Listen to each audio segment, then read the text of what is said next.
Toparmon tutarmon xonadon.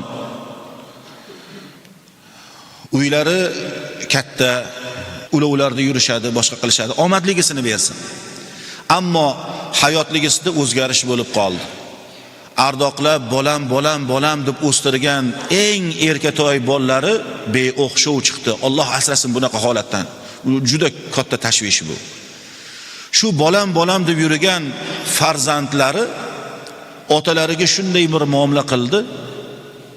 Otani o'zi yig'lab yubordi bu voqeadan. Meni ko'zimni oldida bo'lganda hech yodimdan ketmaydi shu jarayon. Otasini kastimidan shunday ushab turib ko'tardi-da bola. Otasi urishyapti o'g'lini, falonsan, pistonsan, usan, busan deb. Bolani jahli chiqib ketib qoldi-da, borib otasini shunday kastimidan oldi, yoqasidan oldi. Otani ko'zi peshonasiga chiqib ketdi, katta ochilib.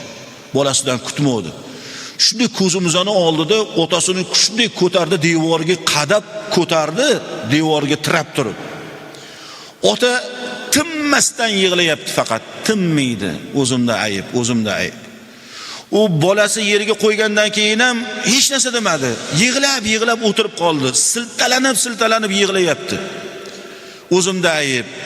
Bolalarimga nima yedirayotganimni, nima ichirayotganimni orqa oldiga qaramasdan shular yaxshi yashasin deb berurdim. O'sha topganimdan kimnidir molidan olganim bordir.